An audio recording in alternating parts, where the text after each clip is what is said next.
A painting appeared in a Paris shop window in 1787. Within weeks, the French government wanted it destroyed. Within months, it was everywhere. Copied, circulated, discussed in every corner of France.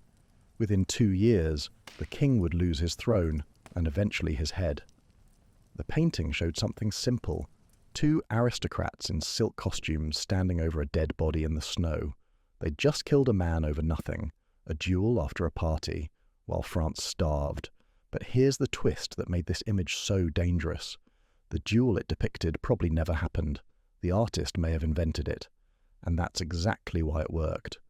This is the story of how a possibly fake painting became real ammunition in the French Revolution, how an image killed a monarchy, how seeing became believing, and believing became rage. France in 1787 was dying. 28 million people. One of the richest nations on earth, completely bankrupt. The numbers tell the story. Half the national budget went to paying interest on debt. The treasury was empty. The solution? Borrow more money. The result? Deeper debt.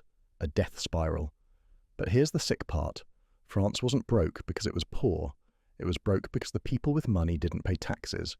France had 3 estates.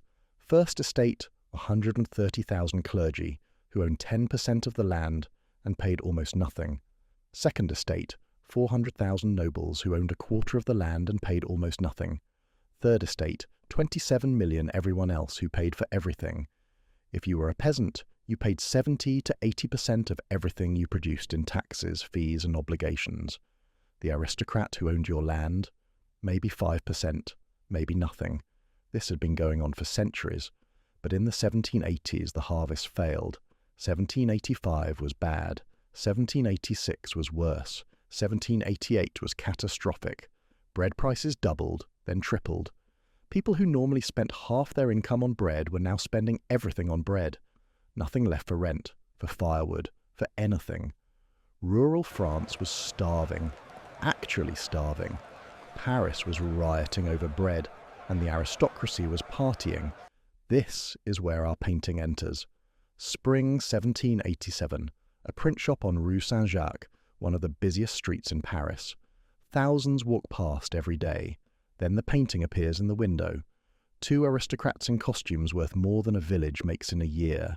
Silk, velvet, gold thread, jewels. Between them, a dead man bleeding in the snow. Behind them, more aristocrats in carriages watching. Not horrified, bored. One checks his pocket watch. The title, Duel After the Masquerade. Within days, it's the talk of Paris. Within weeks, prints are selling across France. Within months, it's one of the most controversial images in the country. But here's what nobody knew. This might be fiction. The artist, Jean-Michel Moreau, might have invented the whole thing, and that made it even more deadly. Why would a fake painting be more dangerous than a real one? Because it wasn't about documenting one duel. It was about showing what aristocratic life meant, and people believed it was typical. They believed this happened all the time. Look at what the painting communicated in one glance. Obscene wealth. Those costumes cost fortunes. Casual violence. They killed a man over an insult at a party. Moral emptiness. The watching aristocrats show zero compassion. Just entertainment. Every detail reinforced one message. These people are broken. Too much money, too much time. Zero conscience. They live in a fantasy world of costumes and games while you starve. The painting came with a poem. Translated, from pleasure's ball to death's cold call, the noble plays his part. With silk and sword he shows the world his empty, hollow heart.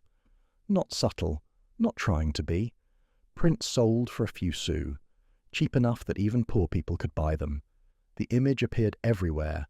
Pamphlets, broadsides, political cartoons. People who couldn't read understood it instantly. No education needed, just eyes. Political clubs displayed it. Speakers referenced it.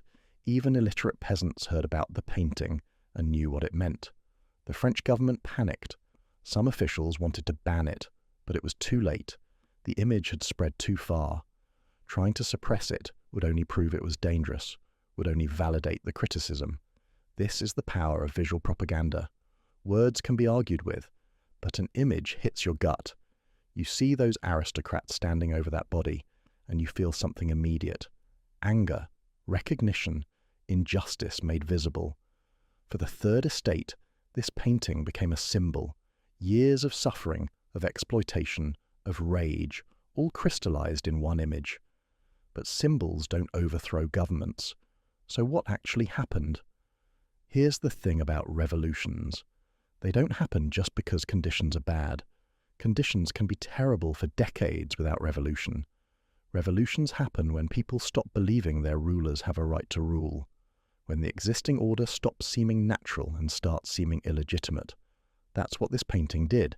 It didn't create French anger that already existed, but it gave that anger a target.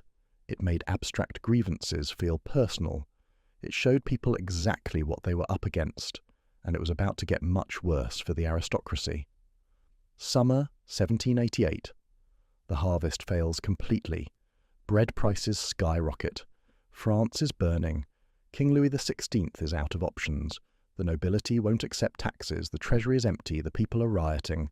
So he calls the Estates General, a national assembly that hasn't met since 1614. It will convene in May 1789. This is already revolutionary. The king is admitting he can't solve the crisis alone. Between August 1788 and May 1789, France explodes with political activity. Thousands of pamphlets, endless debates, and visual propaganda everywhere. The duel painting is in windows, in clubs, referenced constantly. The message is hammering home. The aristocracy is illegitimate. They don't serve France. They're parasites. Why should they exist? May 1789. The Estates General convenes at Versailles. The Third Estate arrives furious. They have lists of grievances. Long lists. Immediately there's a fight. The nobles want to vote by estate. Each estate gets one vote. This means clergy and nobility can always outvote the Third Estate 2-1. The Third Estate demands voting by head. Since they represent most of France and have more delegates, they'd control the vote. The king and the privileged estates refuse. June 1789. The Third Estate does something radical. They declare themselves the National Assembly, the true representatives of France. They'll write a constitution with or without the other estates. This is revolution. Not violent yet, but revolutionary. The king panics. He locks them out of their meeting hall. So they go to a tennis court and take an oath. They won't disband until France has a constitution. Louis backs down. He orders the other estates to join the National Assembly. Peaceful reform seems possible. Then the king gathers troops around Paris. Thousands of soldiers, foreign mercenaries. The message, step too far and I'll crush you. Parisians panic. They believe the king is planning a coup. On July 14, 1789, crowds look for weapons to defend themselves. They storm the Bastille, a fortress and prison, symbol of royal tyranny. The revolution begins. So did the painting cause the revolution? No. Economic crisis, political deadlock, and the king's mistakes did that. But the painting was part of something bigger, a cultural shift that made revolution thinkable. For centuries, French peasants were taught the hierarchy was natural, ordained by God, unchangeable. Kings ruled by divine right. Nobles were superior by birth. Breaking that conditioning required showing people the hierarchy was artificial, unjust, illegitimate. Duel After the Masquerade did that. Every time someone saw it, they saw aristocrats as ridiculous, wasteful, cruel. The social order wasn't natural, it was oppression. After the revolution began, the painting took on new meaning. It was reproduced with new captions. This is what we overthrew. This is the old regime we destroyed. During the Terror in 1793-94, when thousands of aristocrats were guillotined, revolutionaries referenced it. Remember the duelists, remember their cruelty. The artist, Moreau, survived the revolution. He adapted, creating works celebrating republican virtue instead of criticizing aristocratic vice. He died in 1814, having lived through revolution, terror, Napoleon, and the monarchy's restoration. His painting outlived them all. Before crowds storm prisons, before kings lose their heads, ideas have to change. People have to see their world differently. They have to stop believing in the old orders. Legitimacy. Sometimes that shift happens through philosophy, through treatises and arguments, but sometimes it happens through something simpler, an image that shows you the injustice you've been living under. Two aristocrats in silk, a dead body in the snow, a system so broken, so cruel, so absurd that it had to end.